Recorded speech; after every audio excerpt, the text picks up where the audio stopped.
Christmas అని అప్పుడప్పుడు చేసుకునే వాళ్ళ ఏంటంటే క్రిస్మస్ టైంలో వ్యాస్ వేసుకునే వాళ్ళ లేదంటే క్రిస్మస్ తానే ఉన్నాడా? మీకు ఏమైనా తెలుసా క్రిస్మస్ తానే గురించి? చెప్పండి ఎవరు? క్రిస్మస్ తానే అంటే ఎవరు? అయితే చెప్తాను, నేను అందరి సైడ్గా ఉండండి. క్రిస్మస్ తాతయ్య,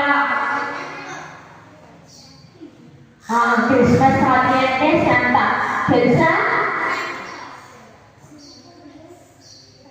అయితే క్రిస్మస్ తాతయ్య గురించి కొన్ని విషయాలు చెప్తాను. మనకి డిసెంబర్ వచ్చినప్పటికీ ఎర్రబడి చేసి తిరిగేవాళ్ళము క్రిస్మస్ తాతయ్య.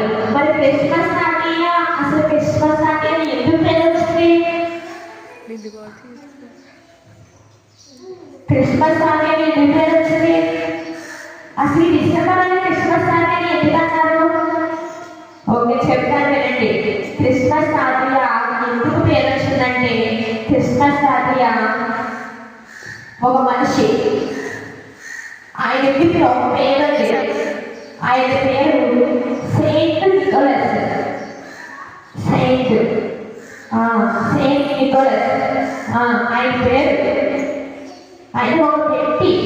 అయితే క్రిస్మస్ తాతయ్య అసలు ఆయనకి ఎందుకు వచ్చింది? అసలు డిసెంబర్ నెలలోనే క్రిస్మస్ తాతయ్యని ఎందుకు జ్ఞాపకం చేసుకుంటారు? మనం డిసెంబర్ నెలలో క్రిస్మస్ తాతయ్యని ఎందుకు తలుచుకుంటాం?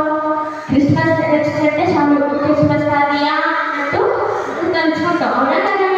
అందరూ కూడా క్రిస్మస్ తాతయ్య ఎర్రబట్ట వేసుకుని వస్తాడు. క్రిస్మస్ తాతయ్య ఎర్రబట్ట వేసుకుని మాత్రమే వస్తాడు. పచ్చబట్ట వేసుకుంటాడా? లేదు కదా. రెడ్ కలర్ డ్రెస్ వేసుకుని క్రిస్మస్ తాతయ్య వస్తాడు, అవునా? క్రిస్మస్ తాతయ్య ఏ డ్రెస్ వేసుకుంటాడు? రెడ్ డ్రెస్ వేసుకుంటాడు. అయితే క్రిస్మస్ తాతయ్య గురించి మనం కొన్ని విషయాలు తెలుసుకుందాం. అసలు క్రిస్మస్ తాతయ్య ఎవరు? ఆయన ఒక మనిషి. ఆయన పేరు సెయింట్ నికోలస్. చెప్పండి. సెయింట్ నికోలస్ ఆయన పేరు. ఆయన ఎక్కడ పుట్టారంటే ఆసియా ఖండం అనే ప్రాంతంలో పుట్టారు. ఎక్కడ? ఆసియా ఖండం అనే ప్రాంతంలో ఆయన పుట్టారు. ఆయన టర్కీలో బిషప్ అంట. ఎవరు? టర్కీలో బిషప్ అంటే ఒక ఆస్తి బిషప్. ఎక్కడ? టర్కీలో.